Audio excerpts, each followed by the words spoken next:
Mark Robinson, who is a candidate for the North Carolina Lieutenant Governor seat. Mark, how are you today? I'm doing good. Thank you for having me here today. It's a pleasure to be here. Well, I'm glad to have you, man. Thank you for locking in with me, and I'm sure my viewers and my listeners are going to get a lot of value. I get an opportunity to meet you today and learn a little bit more about what you're trying to do for North Carolina if you're elected Lieutenant Governor.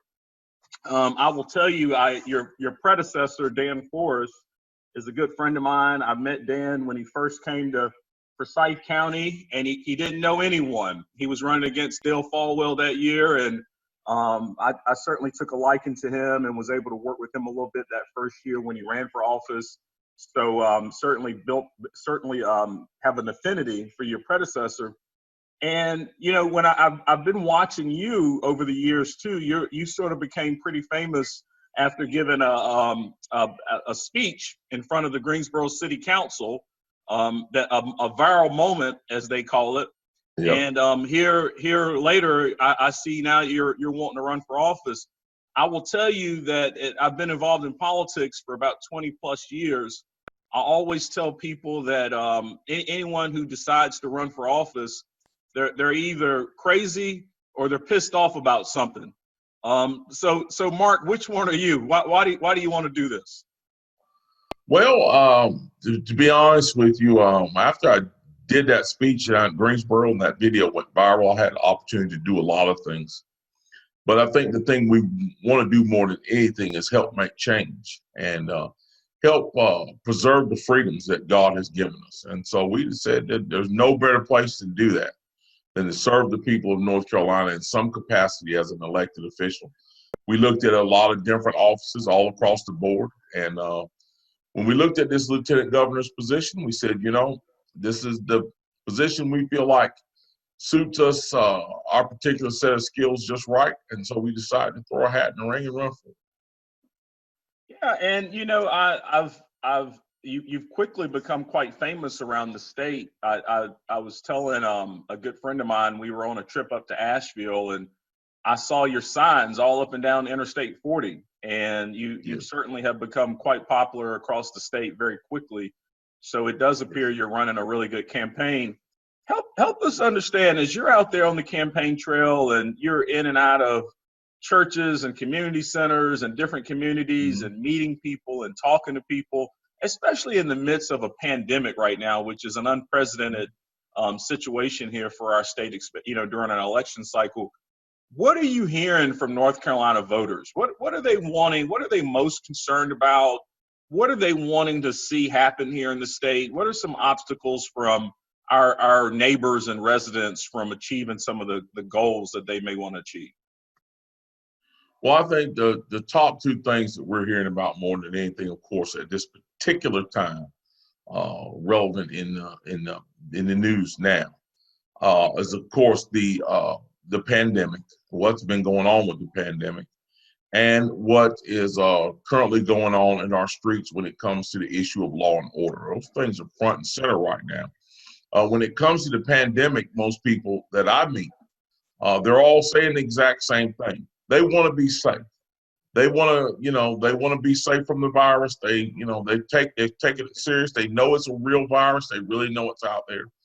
But here's the thing, just about universally when I talk to people, they believe that they should be the ones who are deciding on how they operate in this pandemic, that business owners should be the ones who decide how to keep their employees safe, their customers safe, that churches should have never been closed down, that schools should be back in, and that those folks know how to operate those schools and those businesses and all those places to take care of their employees and their customers. And that's the thing that we're hearing all across the state, that people are angry because their personal choices have been stripped away from them, and people by and large are endowed with common sense and know how to behave in the position we're in with what we're facing with this virus.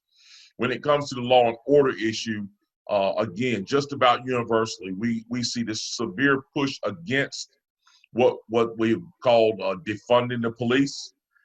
People are very angry that so many elected officials have not stood up firmly to put an end to some of this lawlessness that we see in the streets.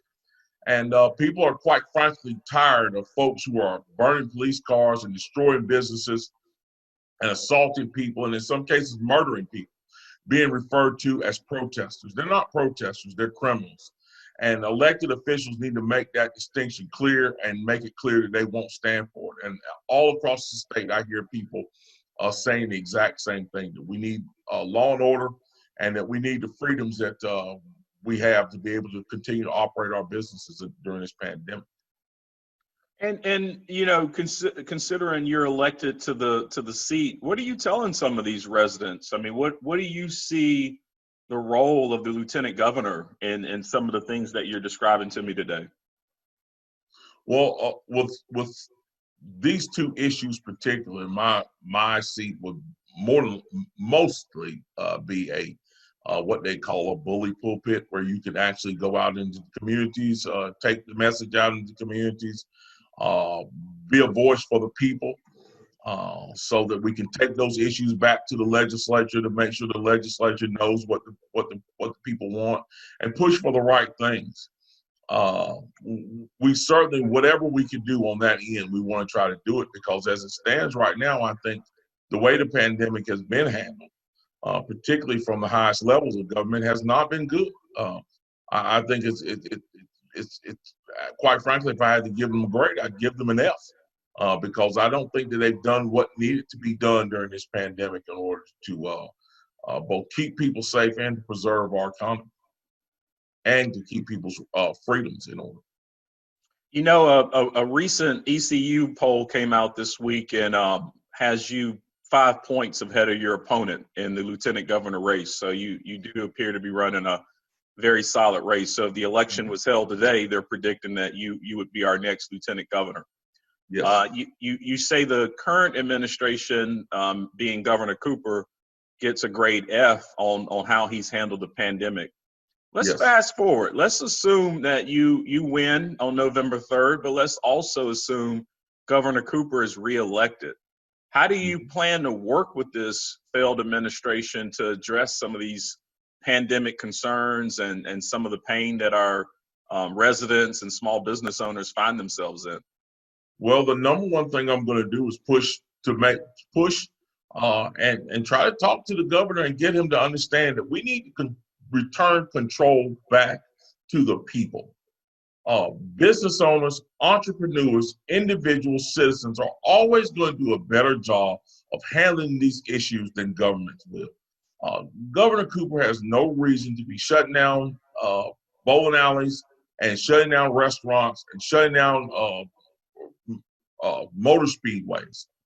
Governor Cooper should have other things on his mind. From my vantage point, the one thing that has been missed in all this and still is being missed, and this is a very important point that I really wish that more people in our government would take up, that we have missed the boat on nursing homes.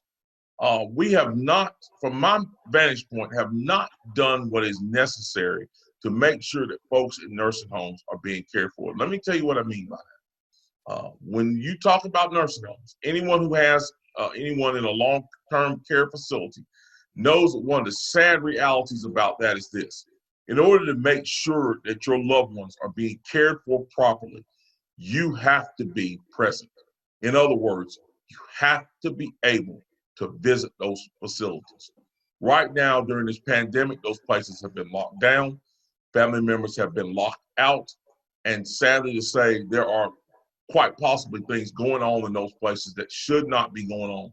Nursing homes need to be open and accessible all the time to family members. And the thing that I believe Governor Cooper has dropped the ball on the most is the fact that he has not made those places accessible, given them what they need to make them accessible to family members and other folks, so that the folks inside them can be assured that they're being taken care of. And this is not something we need to do just for this pandemic. Taking a look at nursing homes is not something we need to do for just during the pandemic. It's something we need to do as a whole, not just in this state as well, but across this nation. The plight of many of our seniors quite frankly, is deplorable. The conditions they oftentimes find themselves living in is deplorable. I think if we had been focused on these places, these congregate living places, chief among them being nursing homes during this pandemic, I think we would have discovered that. We could have pulled the lid off that, shown that, and set our sights on being able to fix it. We have not, because we've been too busy trying to shut down the corner coffee shop and the Ace Motor Speedway. If you're just now joining us, you're locked in, and I'm your host, Algenon at Cash. That's right, and I've got the other voice that you hear with me today is Mark Robinson. He is a candidate for the North Carolina Lieutenant Governor, and we're having a discussion about COVID-19 and some of the recovery efforts that may need to happen here in our state. You can certainly leave us a question or a comment, and I'll try to work it into our conversation at some point. You know, just yesterday, Governor Cooper came out and he extended phase 3. He also has now sent a letter to 86 municipalities asking them to step up enforcement of some of the shutdown orders, including fining citizens who don't wear a mask or businesses that don't enforce a mask. He's also asking some municipalities to restrict alcohol sales even tighter than what the state curfew is. He's also asking municipalities to place further restrictions on restaurants, bars, and nightclubs beyond what the executive order is. I think all of us have been going through a civic lesson this year, and I think many people have probably woken up and didn't realize that the governor of North Carolina had this much power, and some of it is related to the emergency powers that he has as it relates to this pandemic that we're going through. Do you think in this new upcoming legislative session, is it time to have another debate on whether or not the governor, even in a crisis and an emergency, should have the kind of power that Cooper currently has? And is that something that you're willing to go to work on as Lieutenant Governor? Absolutely, I do. What this current governor has done is, and I'm just going to say this plain, he has politicized something that should have been handled in a much different manner. He continues to use this pandemic in order to bolster himself and bolster his position of power in North Carolina. This man has vetoed every good piece of legislation that's come across his desk. He vetoed the Born Alive bill. He vetoed the fantastic budget that was crafted through bipartisan leadership in the House and Senate. He vetoed that as well. It would have gave great raises to our teachers and other state employees. He vetoed the bill that would have encouraged the sheriffs to work with, compelled sheriffs to work with ICE in order to get dangerous criminal illegals. Now, it's a big difference, criminal illegals out of our state, and make sure that they're not roaming our streets and can't hurt anyone. He's done nothing but being obstructionist. This has been his one ace card to play, is this pandemic, and he's used it to the hilt to try to bolster up his power. And we've got to do something about it. What we can do about it legislatively, that will be something the heads will have to come together and decide. But we certainly need to have a conversation to make sure that we don't have in this state again one person who can decide the financial state of so many people, because this what he's done has destroyed businesses all across the state.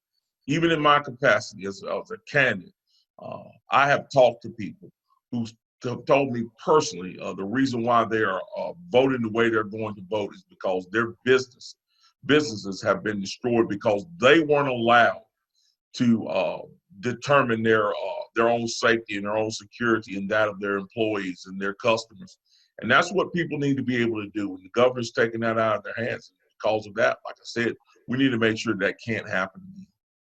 Well, I recently interviewed Senator Joyce Krovic, who's also in a tough race as well. But she has indicated that if reelected, she really wants to take the lead on trying to re-examine these emergency powers that the governor has, and perhaps maybe there needs to be a little bit more, not just consensus, but even to some degree coordination with the Council of State, which obviously you would be a member of if elected. You mentioned a point about defund the police, and I actually got a question about that. The question was, could you explain what defund the police means to you? Oh, now I've heard it explained to me several different ways, but this is what I see when I hear defund the police. I hear, number one, disrespect for the police. Number two, a severe lack of understanding of how crucial it is for us to stand firmly with law enforcement. We're not at a point in our country where we need to be talking about defunding the police. In fact, we never need to be at that point. I know there are people out there that are saying we're not defunding police, we're redirecting monies to other places to go towards being able to help in certain communities. Look, policing should be the same in the poorest community as it is in the richest community. That's what we strive to make happen in this nation. We don't strive to make it so that the rich people are policed one way and poor people are policed another way. Police needs to be the same in all those places. And in order to do that, we need to help police perfect their craft.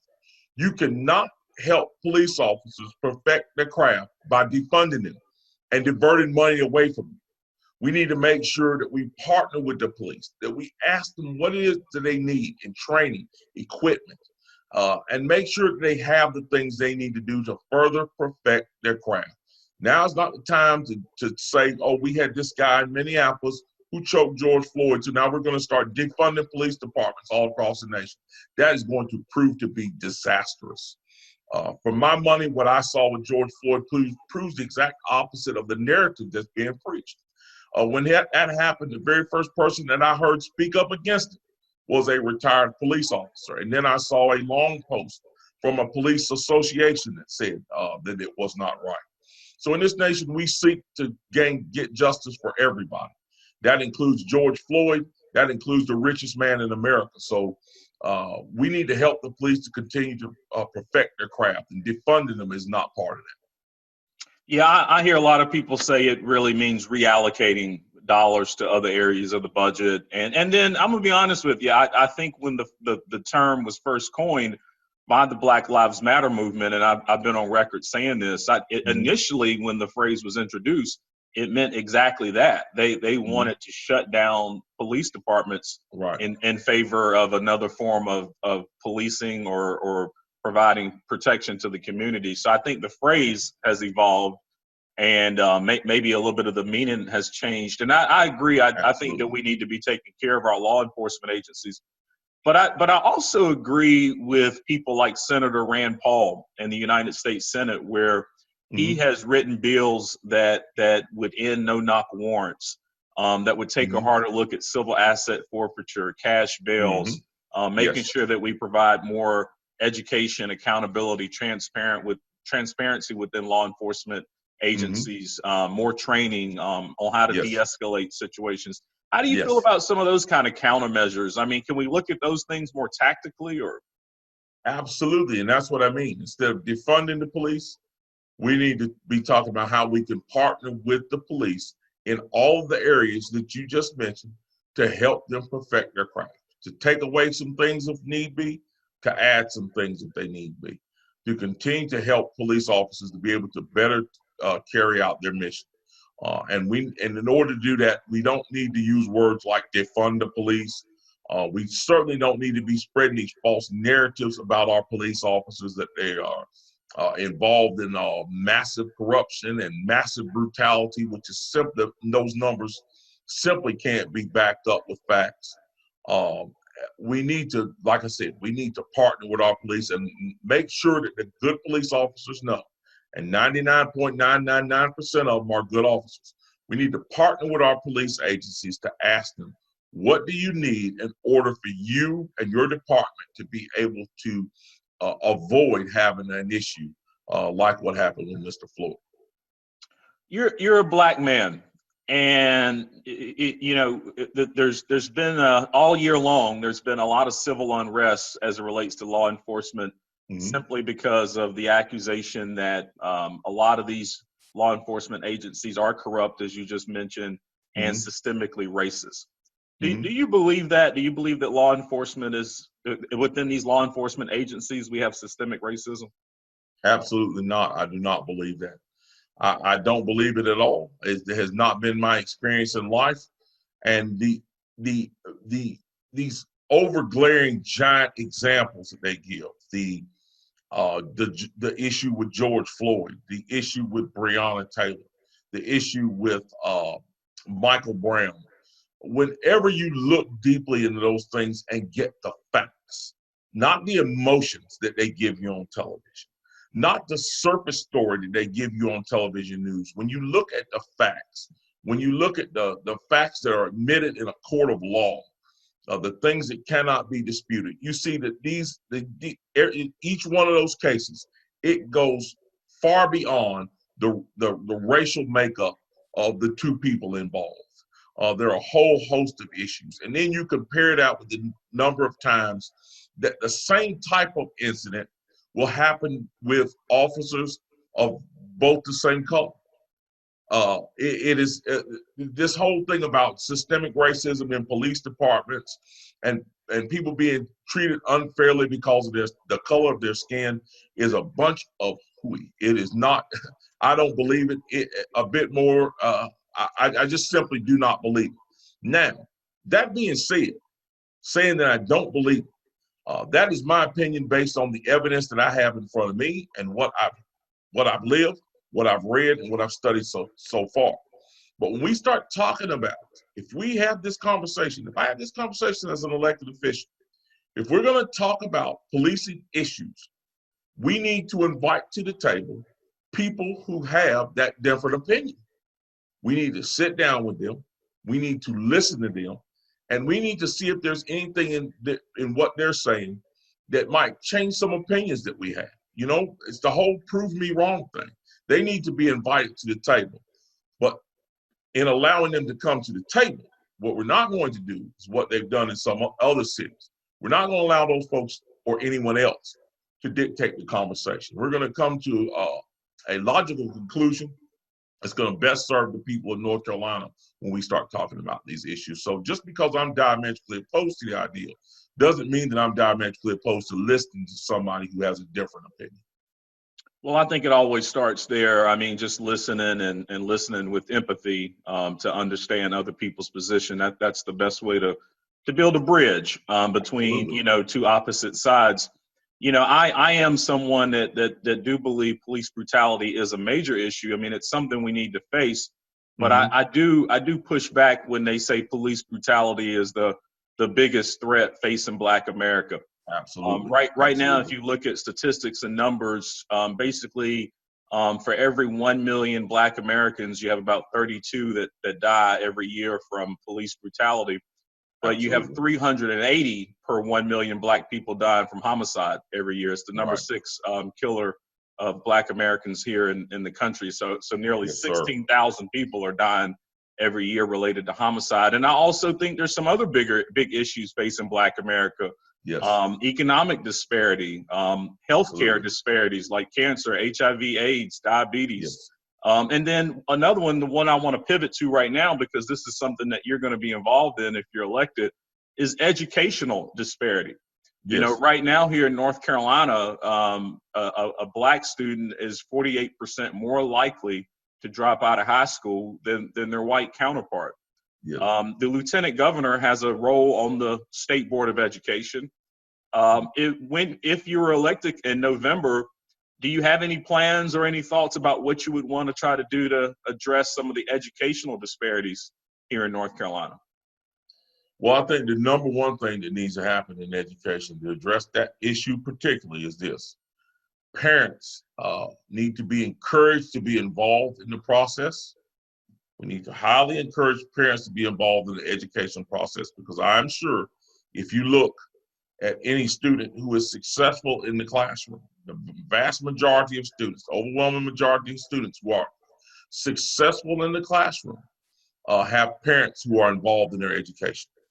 So we have got to get the parents, guardians involved, and we have got to encourage them to be involved. Once we encourage them to be involved, we have to do this. We have to make sure that they have the ability to decide where their children are educated. And we need to give them the opportunities to be able to decide where their children are educated. We need opportunity scholarships.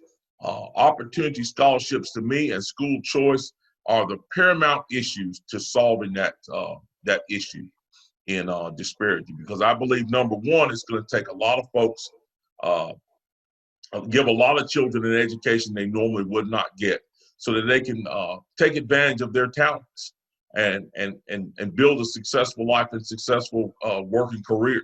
That's number one. But number two, I think it's going to put those failing public schools on notice that you're not going to be tolerated. There's an option out there, and it makes those public schools know that they got to shore themselves up and compete with these places in order to keep students in the classroom and carry out their mission. I've said this once, and I'll say it 100 times. The people who are against school choice, I believe, are the people who actually want to keep society segregated. Because you think about this, you think about all the talented children in the lower economic spectrum, folks who may live in housing projects, folks who may live in the what we call the trailer parks. There are some highly talented children in those places, highly talented. And many of them will not get the opportunity to take advantage of those talents if they're being forced to attend a poorly performing public school. And they will miss out on a lifetime of education that could quite possibly set them up for great success in life. We got to make sure that doesn't happen. A pastor at church I used to go to used to say there's gold in them pews. There's gold in our state and our children. And many of them are at that lower end of the socioeconomic spectrum. We need to identify those children and make sure that their parents have the opportunity to give their children the type of education that will break the cycle of poverty in so many generations. And I think that's the key to being able to do it, giving them those opportunities. If you're just now joining us, you are late for the show, but you are locked in. I'm your host, Algenon. We're having a public affairs conversation today with Mark Robinson, who is a candidate for North Carolina Lieutenant Governor. And right now we're talking about education here in North Carolina. If you have any questions or comments, you can certainly leave those in the box, and we'll try to work those into our discussion.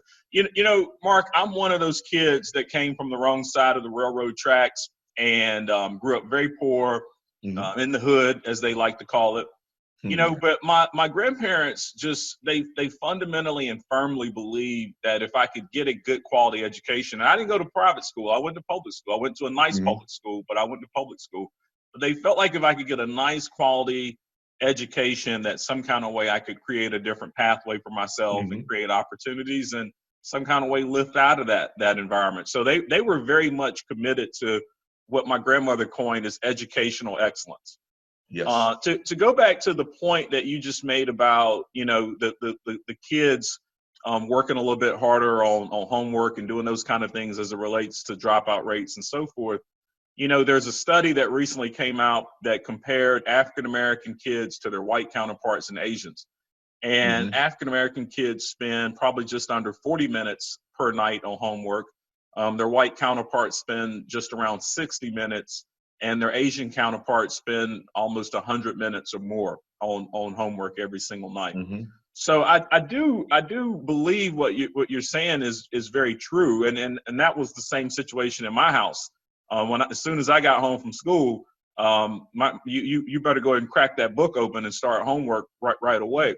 However, in my house, my grandmother was always there. Yes. Right now, we're living in a different environment. And, you know, some parents it's a lot of single parent households. Mom is working 3 jobs. She doesn't have good transportation.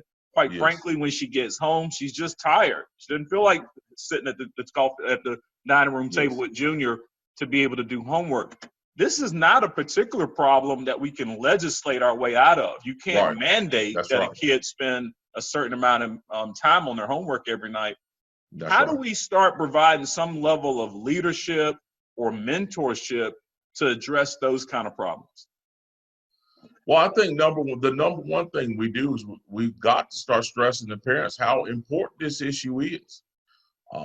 I know for myself, when I look at myself and I look at other folks who have had to go through these issues, we've got to start prioritizing and understanding that if we really believe that our children are our future, and we really believe that our children are the most important people in our lives, then we are really going to have to start making sacrifices for them. That starts with the parents, and it works all the way to the elected officials like me. We have to start standing up for our children, and we have to start sending the message to people that the government is not the entity that is responsible for you in your household. Folks have got to start taking responsibility for their children inside their own households. Now, I know that that's not something that elected officials are supposed to say, or it may not be politically correct, but it's the absolute truth. If we're going to partner to make sure that children are successful, then that's exactly what we need to do. We need to partner, and each partner needs to do its work. And we really need to send out a strong message to parents that we need to get involved in our children's education. If we want our children to be successful, we have to make time in order to help them along through the process. But there's also many things that we can do as elected officials to help in that process. We can make resources available to help children. We can set up mentorship programs. We can set up tutoring programs. We can find good qualified people in communities to set up tutoring centers and things like that. We always have to be open to those ideas, but we have to always come back to the fact that ultimately it is up to that partnership between the parents and between elected officials to build the infrastructure and the infrastructure that they'll be successful in, and parents to make sure that their children are walking through that infrastructure and taking advantage of it. I'm about out of time, Mark, but I want to work in one last question. I've only got about maybe 30 seconds for you to respond, but I do want to make sure I get this on the record. One of the questions we got was, and I know you're not a career politician. You just jumped into this life from being a private citizen. But one question that we got was about some things that people have seen on your social media, whether it be some posts or some images that you posted without going into a lot of specifics. What would you say to those people that are concerned about some of these posts that they found on Facebook? What would you like to say to them today? I would put it to them quickly in the time we have left. I'd put it to them like this. Everybody in this nation is entitled to their opinion, and I certainly am entitled to mine. The things that I wrote on my social media posts were things that I felt strongly about. Some of it was satire. Some of it was very serious, and I made very serious, very sharp criticisms of some people and some industries. I don't back off of any of those statements. I stand behind those statements, but here it is. In my capacity, no matter what it may be, whether I was working in a furniture manufacturing center, whether I was working in a restaurant, whether I was owning and operating a daycare center, when it came to doing the job and treating people fairly and getting things done, I was able to set my opinion aside for the greater good of the business that I was working in and for the people that I'm working in. It'll be no different when I'm lieutenant governor. In my capacity as lieutenant governor, I'll be mature enough to leave my opinion outside, invite every voice to the table, and come to a common consensus that'll be best for the people of North Carolina. I've done it in every facet of my life. Being lieutenant governor will be no different. Mark, thank you for your time, man. I'll get you back on. Good luck on November 3rd. You just listened to Mark Robinson, who's a candidate for North Carolina lieutenant governor. So keep that in mind when you go to vote this on November 3rd. Right now, early voting is occurring, so you can vote early here in North Carolina. You can still register the same day if you have not registered. If you do not vote during early voting and you wait till November 3rd and you have not registered, you will not be able to vote this election cycle. So keep that in mind. Thank you all for locking in with me. I'll be back next week. Next week, I've got Mayor Newell Clark from Lexington will be joining me. He'll be locking in with us. Y'all get out and vote. Support your favorite candidate. Y'all stay locked in.